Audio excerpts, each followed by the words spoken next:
नमस्कार, आप देख रहे हैं न्यूज 24। आपके साथ मैं हूं अभिलाषा पाठक और शुरुआत करेंगे उत्तर प्रदेश की बड़ी खबर के साथ। थोड़ी देर में समाजवादी पार्टी में शामिल हो जाएंगे स्वामी प्रसाद मौर्य। स्वामी के साथ बताया जा रहा है कई और विधायक आज सपा में शामिल हो सकते हैं। 10 से ज्यादा विधायक हैं जो कि बीजेपी से इस्तीफा दे चुके हैं और स्वामी प्रसाद मौर्य को फॉलो कर सकते हैं समाजवादी पार्टी ज्वाइन करके। तो थोड़ी देर में स्वामी प्रसाद मौर्य शामिल हो जाएंगे समाजवादी पार्टी में।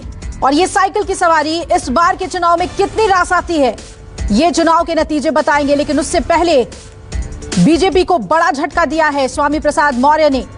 कई तरह के एलिगेशन उन्होंने लगाए, आरोप लगाए कि दलितों, पिछड़ों और युवाओं के लिए कोई खास काम अभी तक उत्तर प्रदेश की सरकार में, योगी सरकार में बीजेपी ने नहीं किया और इसी से नाराज होकर इस्तीफा उन्होंने अपना सौंप दिया।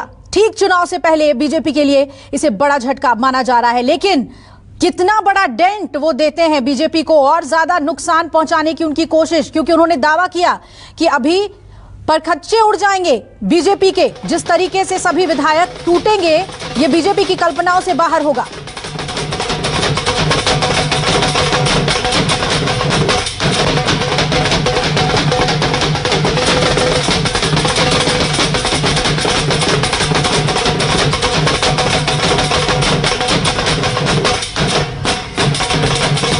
और ये दो तस्वीर आपको दिखा रहे हैं। समाजवादी पार्टी में आज शामिल होना है स्वामी प्रसाद मौर्य को और समर्थकों में जबरदस्त उत्साह देखने को मिल रहा है। अब चाहे जब ज्वाइनिंग हो, इससे हम लोगों का मतलब नहीं। चाहे 10 बजे हो, चाहे रात में हो, चाहे कल हो, इससे कोई मतलब नहीं। बस आया है वो ज्वाइनिंग करना है बस। समाजवादी पार्टी ग्रहण करने आए हैं बहुत बड़ी तादाद में लोग, सैनी, शाक्य, मौर्य, कुशवाहा समाज के। ये देखिए दो तस्वीरें। समाजवादी पार्टी में थोड़ी देर में शामिल होने वाले हैं स्वामी प्रसाद मौर्य। 5 बार उत्तर प्रदेश में विधायक रह चुके हैं। एक कद्दावर नेता के तौर पर स्वामी प्रसाद मौर्य आते हैं और दूसरी तरफ उनके समर्थकों में जबरदस्त उत्साह देखने को मिल रहा है, क्योंकि कमल का हाथ छोड़कर अब वो साइकिल की सवारी के लिए तैयार हैं। अशोक तिवारी मेरे सहयोगी लगातार नजर बनाए हुए। अशोक, जिस तरह की तस्वीरें आ रही हैं, ये बड़ा दिन है समाजवादी पार्टी के लिए कि मौर्य वोटों का साथ मिलेगा, दूसरी तरफ बीजेपी के लिए झटका है। लेकिन निश्चित तौर पर स्वामी प्रसाद मौर्य का बीजेपी छोड़ना बीजेपी के लिए जरूर एक झटका माना जा रहा है। और दूसरी बात ये भी है कि बीजेपी छोड़ने के बाद जब उन्होंने समाजवादी पार्टी के मुखिया अखिलेश यादव से मुलाकात की थी, तो उसी दिन उन्होंने कहा था कि 14 तारीख को वो औपचारिक तौर पर बताएंगे कि वो किस दल में शामिल हो रहे हैं और उनकी बीजेपी छोड़ने का साइड इफेक्ट भी बहुत जल्दी लोगों के सामने आएगा। तो जो बात स्वामी प्रसाद मौर्य ने पिछले दिनों कही थी कि वो उनका जो साइड इफेक्ट है वो देखने को मिलेगा, तो स्वामी प्रसाद मौर्य के इस्तीफे के बाद दारा सिंह चौहान का इस्तीफा, उसके बाद कल धर्म सिंह सैनी का इस्तीफा और इस बीच में तमाम सारे बीजेपी के विधायकों का इस्तीफा। और सबसे खास बात यह है कि सभी लोगों के इस्तीफे के बाद उनकी स्वामी प्रसाद मौर्य से मुलाकात और उसके बाद अखिलेश यादव से मुलाकात के बाद ये तकरीबन तय माना जा रहा था कि स्वामी प्रसाद मौर्य अब समाजवादी पार्टी में ही शामिल होने जा रहे हैं। कल भी देर रात अपने तमाम सारे समर्थकों के साथ और जितने भी इस्तीफा देने वाले मंत्री और विधायक थे उनके साथ उन्होंने अखिलेश यादव से जनेश्वर मिशन ट्रस्ट में मुलाकात भी की थी और उस दौरान ये तय किया गया था कि आज दोपहर 12 बजे के आसपास स्वामी प्रसाद मौर्य समाजवादी पार्टी में शामिल होंगे और इसके माध्यम से एक बड़ा पॉलिटिकल मैसेज देने की कोशिश भी समाजवादी पार्टी और उसके गठबंधन के तहत की जाएगी। तो दोपहर 12 बजे का समय तकरीबन निर्धारित किया गया है, जब स्वामी प्रसाद मौर्य पूरे लाभ लश्कर के साथ अपने तमाम सारे जो इस्तीफा देने वाले मंत्री हैं, विधायक हैं, उनके साथ वो अखिलेश यादव के सामने औपचारिक तौर पर समाजवादी पार्टी में शामिल हो जाएंगे। बिल्कुल अशोक, आप बने रहिए हमारे साथ। लगातार हम इससे जुड़ी हुई सभी अपडेट आप तक पहुंचा रहे हैं। और दूसरी बड़ी खबर आपको बता दें, आज सीएम योगी का अहम कार्यक्रम है और दलित परिवार के घर पे भोजन करने पहुंचेंगे। दलित परिवार के साथ खाना खाएंगे सीएम योगी। आज गोरखपुर में यह कार्यक्रम रखा गया है। दोपहर दलितों के साथ उनका भोजन होगा। अमृतलाल भारती के घर पर आज मकर संक्रांति के दिन सीएम भोजन करने के लिए पहुंचेंगे। तो आज खिचड़ी खाने की जो परंपरा है उसमें गोरखपुर में मौजूद है सीएम। अशोक तिवारी मेरे सहयोगी जुड़े हुए हैं। अशोक, अहम दिन है सीएम के लिए, आज अपने गढ़ में है वो, और इस कार्यक्रम के क्या मायने निकाले जाएं सियासी तौर पे देखें तो आपको बता दें कि गोरखपुर में आज दोपहर दलितों के घर में खाना खाने का कार्यक्रम है मुख्यमंत्री योगी आदित्यनाथ का। अपने गढ़ गोरखपुर में होंगे वो, अपने गृहनगर में, और मकर संक्रांति का दिन है और खिचड़ी खाने के लिए पहुंच रहे हैं दलित परिवार के घर पे। अमृतलाल भारती हैं जिनके घर पर खाना खाने के लिए सीएम पहुंचेंगे। और इस कार्यक्रम के सियासी मायने भी निकाले जाएंगे। एक तरफ जहां बीजेपी के लिए चुनौती भरा दिन है और मकर संक्रांति का दिन यूपी के सियासत में आज बेहद अहम दिन है, क्योंकि बीजेपी से टूटकर स्वामी प्रसाद मौर्य जुड़ रहे हैं समाजवादी पार्टी के साथ। दूसरी तरफ बीजेपी आज अपनी जो पहली लिस्ट है वो जारी कर देगी। उसमें क्या रूपरेखा होगी, क्या जातीय समीकरण बिठाएगी, अपने जिताऊ उम्मीदवारों का किस तरीके से सिलेक्शन किया है बीजेपी ने, वो तमाम तस्वीरें आज उत्तर प्रदेश की सियासत में देखने को मिलेगी। और इन सब के बीच मुख्यमंत्री का गोरखपुर में रहते हुए दलित के घर पे भोजन करना, इसके भी सियासी मायने निकाले जाएंगे। उत्तर प्रदेश के चुनाव में अगर जातीय समीकरण को देखें, ओबीसी वोट बैंक को अपनी तरफ करने के लिए, पिछड़े वर्ग को अपने साथ करने के लिए सभी पार्टियां जोर आजमाइश कर रही है। और बीजेपी आज मकर संक्रांति के दिन सीएम योगी के जरिए इस पर पूरी तरीके से फोकस उनका देखने को मिल रहा है। अजीत मेरे सहयोगी जुड़ रहे हैं। अजीत, गोरखपुर सीएम पहुंचेंगे, क्या कार्यक्रम है उनका आज? जी, गोरखपुर से योगी आदित्यनाथ झुग्गी अमृतलाल भारती के यहाँ करेंगे संभोग। सामाजिक समरसता को बढ़ावा देने के लिए गोरखपीठ ने अतुल योगदान है। इस परंपरा में निरंतर गति दे मुख्यमंत्री योगी आदित्यनाथ 12 बजे फर्टिलाइजर में झुग्गी गेट के अमृतलाल भारती संभोग में होंगे। बिल्कुल, लौती की तस्वीरें हम दिखा रहे हैं। मुख्यमंत्री का आज कार्यक्रम है मकर संक्रांति के दिन गोरखपुर में दोपहर दलितों के घर खाना खाएंगे। अमृतलाल भारती हैं जिनके घर पर आज उनके भोजन का कार्यक्रम है। आज खिचड़ी खाने की परंपरा है और मकर संक्रांति के दिन आने वाले चुनाव के मद्देनजर इसे बेहद अहम माना जा रहा है। अजीत मेरे सहयोगी जुड़े हुए हैं। तो अजीत, इसके सियासी मायने क्या निकाले जा रहे हैं? गोरखपुर उनका गढ़ है और आज का दिन मकर संक्रांति का दिन वो वहां बिता रहे हैं। किस तरीके से गोरखपुर के लोगों पर आने वाले चुनाव में इसका असर पड़ेगा?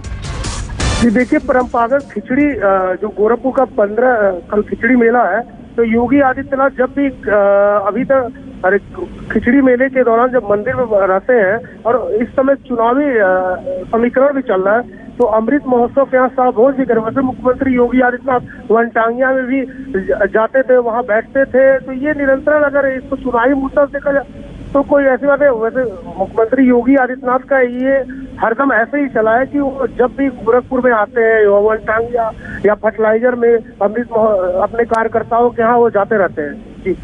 जी बिल्कुल, तो अपने कार्यकर्ताओं के साथ जब भी गोरखपुर में होते हैं उनका कार्यक्रम होता है। लेकिन मकर संक्रांति के दिन जो परंपरा है खिचड़ी खाने की, वो इस बार दलित परिवार के साथ बिताकर मुख्यमंत्री निभाने वाले हैं। और तस्वीरें आपको दिखा रहे हैं। गोरखपुर में आज कार्यक्रम है उनका। अमृतलाल भारती हैं जिनके घर पर भोजन करेंगे आज मकर संक्रांति के दिन। और अजीत मेरे सहयोगी लगातार इस पर अपडेट हमें देते हुए। अजीत, और इसके अलावा क्या कार्यक्रम है? कुछ और लोगों से ज्यादा से ज्यादा संवाद आज मुख्यमंत्री करेंगे, वहां के लोगों से मुलाकात होगी। आने वाले चुनाव के मद्देनजर गोरखपुर में कुछ रणनीति भी बनाएंगे।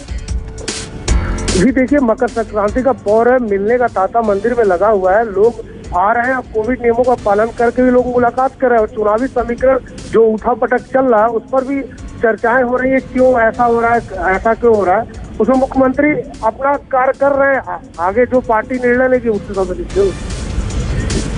चलिए अजीत, आप नजर बनाए रखिएगा। फिलहाल शुक्रिया आपका अपडेट हमें देने के लिए। तो आज मुख्यमंत्री पहुंचे हुए हैं गोरखपुर, मकर संक्रांति पर खिचड़ी खाएंगे दलित परिवार के घर पे। और आज मकर संक्रांति के दिन उत्तर प्रदेश में सियासत अपने चरम पर देखने को मिलेगी, क्योंकि बीजेपी से टूटे हुए विधायक समाजवादी पार्टी का दामन थामेंगे, साइकिल की सवारी करेंगे। और उसमें सबसे बड़ा नाम और सबसे अग्रणी है स्वामी प्रसाद मौर्य। आज 12 बजे का उनका कार्यक्रम है और उनके आज सपा में शामिल होने के बाद क्या उनकी रणनीति होगी, कितने लोगों को अपने साथ लेकर बीजेपी से तोड़कर वो समाजवादी पार्टी में ले जाएंगे, ये तमाम बातों पर अटकलें तेज हैं। जो सियासी प्रतिक्रियाएं आ रही हैं, आइए वो सुनवाते हैं आपको। ये वही लोग रिजाइन कर रहे हैं जिन लोगों के खिलाफ जहां से विधायक थे वहां की जनता ने इनके खिलाफ थी और इन विधायकों के खिलाफ ही एंटी इनकम्बेंसिंग था कि वोट थी और इसलिए वो जानते थे कि नहीं जीतेंगे। और ये जो है जो एक सर्वे होता उस सर्वे में भी इनके खिलाफ आया और इनको भी पता चल गया कि हम चुनाव नहीं जीतेंगे, इसलिए बीजेपी को छोड़ करके ये गए हैं क्योंकि इनके टिकट भी कटने की संभावना थी।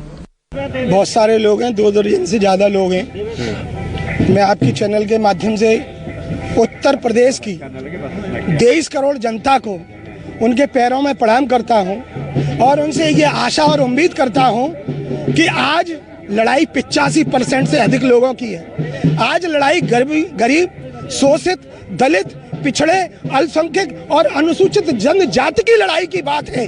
आप देखिए, इन लोगों ने 2017 में सरकार बनाई, इन लोगों के मंत्री हटा दिए जाते हैं, इन लोगों के मंत्री केवल और केवल राज्य मंत्री ही रह जाते हैं। मैं पूछना चाहता हूं, 85% लोग और उनकी बनाई हुई सरकार के जो मंत्री बनाए जाते हैं वो हाई स्कूल पास बनाए जाते हैं, इसलिए बनाए जाते हैं कि वो कैबिनेट में अपनी बातों को न रख सके।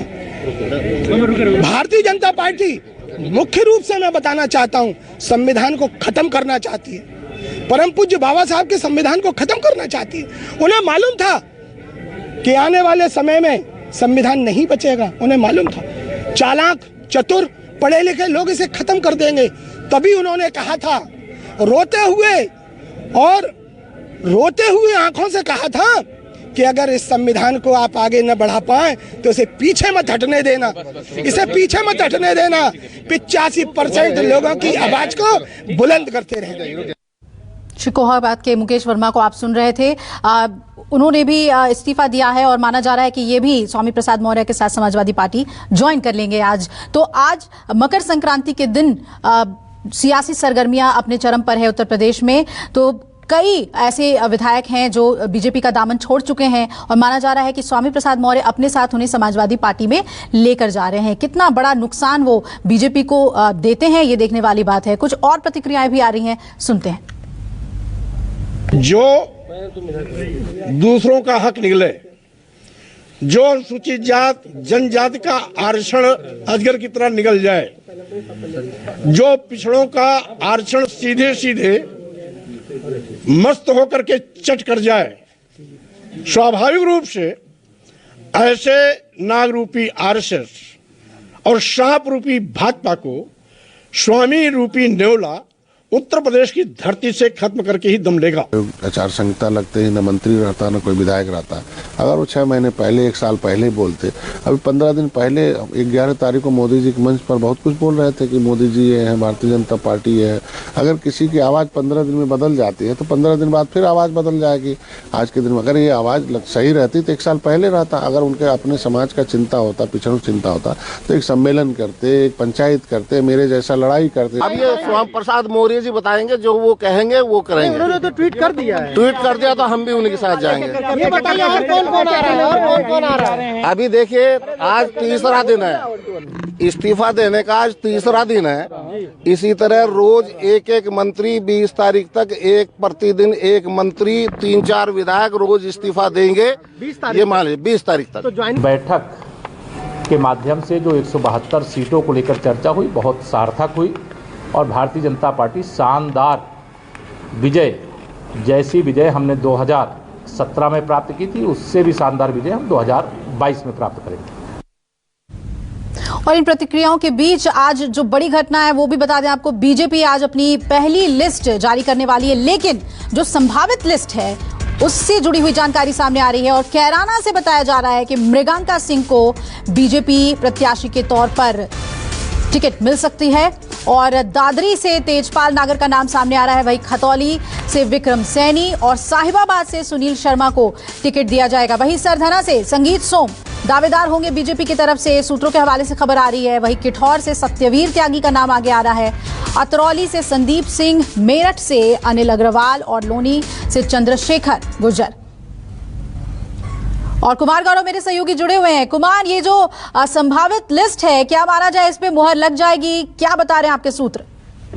देखिए बिल्कुल, कल रात से ही हम न्यूज 24 पे लगातार संभावित लोगों की लगभग 60 से 70 जो लोगों की लिस्ट है वो लिस्ट न्यूज 24 पर दर्शकों को दिखा रहे हैं। हालांकि बीजेपी की लिस्ट अभी जारी नहीं हुई है, कल उसके जारी होने की उम्मीद है। लेकिन देखिए, मुख्य तौर पे कल से हमने ये बताया कि किन लोगों को टिकट मिला है, लेकिन अब उसमें थोड़ा आंकड़े पे अगर जाए तो जो कहा जाता है कि जिसकी जितनी भागीदारी उसकी उतनी हिस्सेदारी, उस लाइन पे बीजेपी शायद काम करते दिखी है। कम से कम जो हमारे पास से मौजूद है उसमें कम से कम ये देखता है। देखिए, बीजेपी की पहली लिस्ट जो होगी उसमें ओबीसी समाज के 22 लोगों को टिकट दिया गया है, सवर्ण समाज के 21 लोगों को टिकट दिया गया है, SC/ST जाति समुदाय के 8 उम्मीदवारों को दिया गया है, जाट 11, गुज्जर 5, ब्राह्मण 7 और राजपूत 9। इस तरह से सीटों का आंकड़ा रखा गया है। अभी तक हमने ये बताया था कि किनको किनको टिकट मिला है, लेकिन मुख्य तौर पे 5-7 जो टिकट कटे हैं वो भी मैं आपको बता दूं। गढ़ मुक्तेश्वर से बीजेपी के विधायक कमल सिंह मलिक का टिकट काट दिया गया है और उनकी जगह हरेंद्र सिंह को बीजेपी ने अपना उम्मीदवार बनाया है। आगरा के खैरागढ़ विधानसभा से बीजेपी विधायक महूस गोयल का भी टिकट काटा गया है। भगवान सिंह कुशवाहा को नया उम्मीदवार बनाया गया है। संगीता चौहान, पूर्व क्रिकेटर चेतन चौहान की पत्नी, आपको याद होगा कोरोना के बाद उनकी मृत्यु हो गई थी चेतन चौहान की, उनकी पत्नी संगीता चौहान का भी टिकट काट दिया गया है। लेकिन दिल्ली से सटे गाजियाबाद में सभी 5 विधानसभा सीटों पर बीजेपी ने अपने पुराने प्रत्याशियों को ही उतारा है।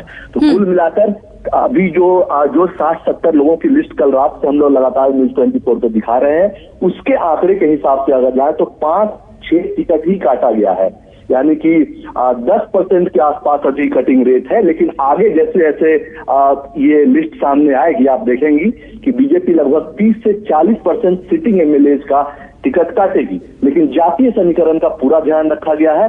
ओबीसी समाज उत्तर प्रदेश में बड़ी संख्या में है, लगातार बीजेपी उसकी राजनीति करती रही है, तो 22 ओबीसी लोगों को टिकट दिया गया है। सवर्ण समाज का कुछ हिस्सा जो नाराज बताया जाता था उसमें टोटल 21 लोगों को टिकट दिया गया। ब्राह्मण की संख्या उसमें से 7 है। ये बताया जा रहा था कि ब्राह्मण समाज बीजेपी से नाराज है, लेकिन 60 लोगों की लिस्ट में 7 ब्राह्मण समाज के लोग हैं। तो कुल मिलाकर बीजेपी सोशल इंजीनियरिंग को साधने की कोशिश अपने लिस्ट के माध्यम से कर रही है। बिल्कुल कुमार, तो कास्ट इक्वेशन का ख्याल रखते हुए जो संभावित लिस्ट आप बता रहे हैं वो थोड़ी देर में तस्वीर साफ हो जाएगी और उसके लिए आपके पास लौटेंगे अपडेट के लिए। फिलहाल शुक्रिया आपका कुमार, पूरी जानकारी हमें देने के लिए। और ये देखिए एक और बड़ी खबर, यूपी चुनाव के लिए एसपी आरएलडी की पहली लिस्ट जारी। पहली लिस्ट में 29 उम्मीदवारों के नाम का ऐलान किया गया है। कैराना से नाहिद हसन को एसपी का उम्मीदवार बनाया गया है, जबकि चरथावल से पंकज मलिक एसपी के टिकट पर चुनाव लड़ेंगे। साहिबाबाद से अमरपाल शर्मा का नाम सामने आ रहा है। यूपी चुनाव के लिए एसपी और आरएलडी की पहली लिस्ट जारी हो गई है। 29 उम्मीदवार हैं जिनके नाम सामने आ गए हैं। और ये तस्वीर आज की सबसे अहम, बीजेपी को झटके पर झटका। जी हां, लगातार 10 तारीख से अभी तक जो विधायकों के जाने का सिलसिला है समाजवादी पार्टी की तरफ साइकिल की सवारी करने के लिए, वो तस्वीर हम आपको दिखा रहे हैं। 11 जनवरी को ब्रजेश प्रजापति, भगवती सागर, दारा सिंह चौहान, इन सभी ने रिजाइन किया था और आज माना जा रहा है कि स्वामी प्रसाद मौर्य जब ज्वाइन करेंगे सपा तो उनको फॉलो कर सकते हैं। वही आज सपा और आरएलडी की पहली लिस्ट आ गई है। कैराना से नाहिद हसन को एसपी का उम्मीदवार बनाया गया है। 29 उम्मीदवारों के नाम का ऐलान किया गया है। अशोक तिवारी मेरे सहयोगी जुड़ रहे हैं। अशोक, अब तो लिस्ट आनी शुरू हो गई है। बीजेपी की लिस्ट हालांकि नहीं आई है, लेकिन सपा और आरएलडी ने 29 उम्मीदवार अपने क्लियर कर दिए हैं। देखिए, निश्चित तौर पर कल देर शाम ही समाजवादी पार्टी की तरफ से और आरएलडी की तरफ से गठबंधन के तहत 29 उम्मीदवारों की सूची, यानी कि पहली सूची, पहले सेट के उम्मीदवारों की उन्होंने कल जारी की थी। और उस पूरी सूची पर अगर आप नजर डालिए तो गठबंधन के साथ साथ जो जातीय समीकरण है उसका भी पूरा ख्याल रखने की कोशिश इस सूची में आपको नजर आएगी। आपको याद होगा कि जब कुछ दिन पहले चरथावल से कांग्रेस के पूर्व विधायक से पंकज मलिक उन्होंने समाजवादी पार्टी ज्वाइन की थी, तो उनको भी समाजवादी पार्टी का उम्मीदवार किया गया है। इसके अलावा लोनी से मदन भैया है, अवतार भड़ाना जो भी कुछ दिन पहले ही जयंत चौधरी से उन्होंने मुलाकात की थी और राष्ट्रीय लोकदल की सदस्यता ली थी, उनको भी जो आरएलडी से जो अवतार भड़ाना है उनको आरएलडी से उम्मीदवार घोषित किया गया है। तो तमाम सारे ऐसे नेता जो दूसरे दलों को छोड़कर समाजवादी पार्टी या लोकदल में शामिल हुए उनको उम्मीदवार घोषित किया गया। इसके अलावा पार्टी के जो पुराने वर्कर्स हैं उनको भी उम्मीदवार के तौर पर उतारा गया है। तो सबसे खास बात यह है, अगर आप देखें कि पश्चिमी उत्तर प्रदेश जहां पर पहले फेज का चुनाव होने वाला है, वहां पर उम्मीदवारों के चयन में गठबंधन के साथ साथ जो जातीय संतुलन है, जो वर्ग विशेष की बात कही जाती है कि सभी वर्गों का विशेष ध्यान रखा जाएगा, उसके तहत पहली सूची समाजवादी पार्टी और लोकदल के गठबंधन के तहत कल 29 उम्मीदवारों की जारी की गई है। जी बिल्कुल। और अगर हम इस कोएलिशन को देखें एसपी आरएलडी की, तो पूरे पश्चिमी उत्तर प्रदेश में किस तरह के इक्वेशन को बिठाने की कोशिश की गई है टिकट बंटवारे में अशोक? देखिए, दरअसल कल जब 29 उम्मीदवारों की सूची जारी की गई तो उसमें 19 उम्मीदवार राष्ट्रीय लोकदल के घोषित किए गए और 10 उम्मीदवार समाजवादी पार्टी के कल घोषित किए गए, जो पहली सूची जारी की गई है। तो सबसे पहली कोशिश तो गठबंधन के तहत जो सूची जारी की गई उसमें राष्ट्रीय लोकदल के साथ साथ समाजवादी पार्टी के नेताओं के बीच सामंजस्य बैठाने को लेकर जो उम्मीदवारी थी उसके तहत पहली सूची जारी की। आप देखिए, कुल 9 मुस्लिम उम्मीदवार 29 की सूची में शामिल किए गए। तमाम सारे जाट नेता जो है उनको उम्मीदवार बनाया गया है, यानी जातीय संतुलन के साथ हर वर्ग को बिल्कुल। और पश्चिमी उत्तर प्रदेश से समाजवादी पार्टी और आरएलडी को सबसे ज्यादा उम्मीदें हैं कि किसान आंदोलन को लेकर बीजेपी को नुकसान हो सकता है। दूसरी बड़ी खबर देखिए आ रही है, स्वतंत्र देव सिंह ने समाजवादी पार्टी पर हमला किया है और बोला है जिनका टिकट कटा उन्हें ब्लैक में टिकट दे रहे हैं। तो एसपी की तुलना डग्गामार वाहन से की है। स्वतंत्र देव सिंह ने अखिलेश के लिए टीपू सुल्तान का प्रयोग किया। अपने ट्वीट में उन्होंने कहा जिन्हें डबल इंजन की ट्रेन का टिकट नहीं मिल रहा उन्हें अपने डग्गामार वाहन का ब्लैक में टिकट दे रहे हैं टीपू सुल्तान।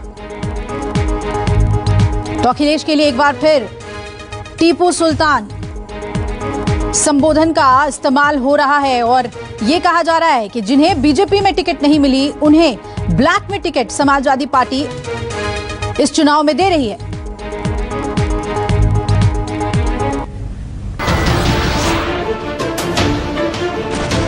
नमस्कार, मैं हूं मानक गुप्ता। अगर आपको हमारा ये वीडियो पसंद आया हो तो इसे लाइक और शेयर जरूर करें और हाँ, हमें सब्सक्राइब और फॉलो करना ना भूलें ताकि आप देश और दुनिया की कोई खबर मिस ना करें। तो जुड़े रहिए हमारे साथ और देखते रहिए न्यूज़ 24।